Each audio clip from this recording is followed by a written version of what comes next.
What's the message? Thank you, Elena. And first of all, let me thank Transparency International, Government of Malaysia also, for giving us the opportunity to be part of this panel, to organize the conference. Let me say, first of all, that the theme of this conference comes really timely. At the time when the international that is grounded in human rights and also far more bolder and far more ambitious than the Millennium Development Goals that we had before.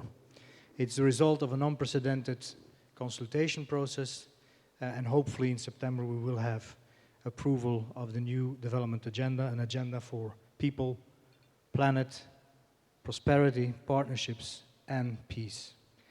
That agenda also includes a very important goal 16 on building peaceful, just, and inclusive societies, which contains some very important targets that are actually quite directly of concern to the conference here today.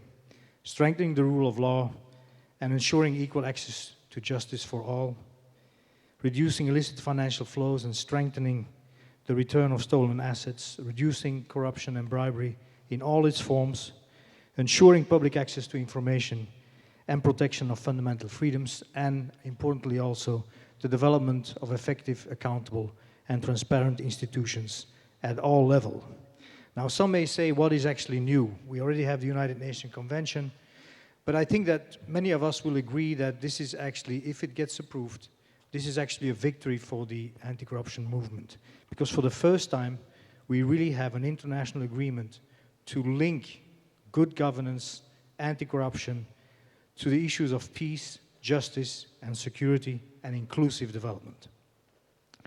Now let me reflect a bit further on each of these concepts. First, a peaceful society is a society where people live free from fear of violence, intimidation, and arbitrary action. Now, the link between corruption and peaceful societies has been more and more analyzed, and we know now today that passing a certain threshold, increasing levels of corruption, risk to result also in increased insecurity, increased violence, increased impunity. Now, we cannot have peace and security when there is also systematic denial of people's rights and liberties. A peaceful society, therefore, has to be a just society that abides by the rule of law. It also has to be an ethical society that abides by the principles of integrity, accountability, and transparency. We cannot have sustainable peace when those with power, be it political, economic, or criminal, are allowed to buy their impunity and thereby deny the justice to the majority of the people. Finally, there can be no peace nor justice when a large group of people are discriminated against because they are unable to overcome the illegal hurdles that prevent them from enjoying their rights.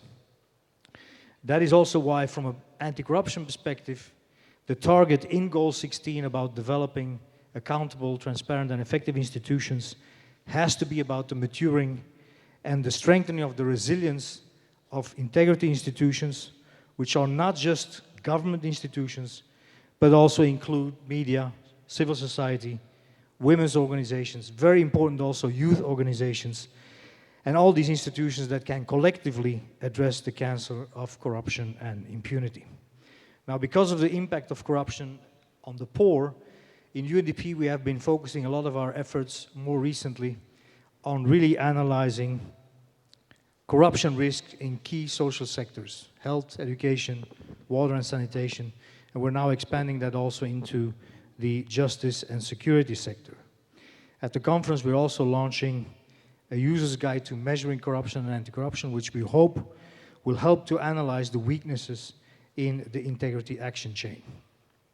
Now, impunity can find its cause at the early stages of the integrity action chain, which happens when whistleblowers are intimidated, when investigators are replaced or transferred. But impunity can also happen at the end of the integrity action chain, when witnesses are dismissed, evidence has been destroyed, and final court decisions are not enforced due to political or criminal interference. An impunity X-ray can help to better locate the epicenters of the impunity cancer.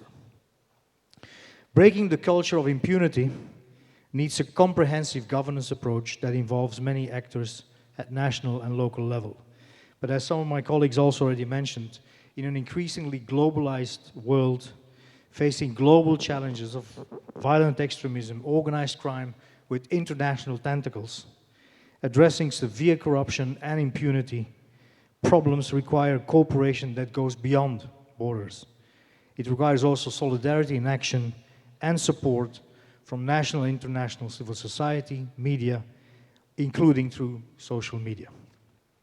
The United Nations Convention is now ratified by a number of member states, provides us the framework for strengthening national and international cooperation, but we may have to go beyond and link and see how we can actually look at international mechanisms to support national integrity institutions whose capacities have been so far constrained because of, in the face of endemic corruption and state capture. The International Commission Against Corruption in Guatemala is an example of such an international mechanism established to help national institutions tackling the ingrained corruption at the national level, helping also to restore the trust that people have in the national institutions. And other countries are looking at the experience of Guatemala as a possible model of international cooperation. So I hope that the international conference here in the next couple of days will provide some serious recommendations on how to reduce and end impunity, which will be a critical condition for achieving that goal on building peaceful, just and inclusive societies. Thank you. Thank you, Patrick. Thank you so much.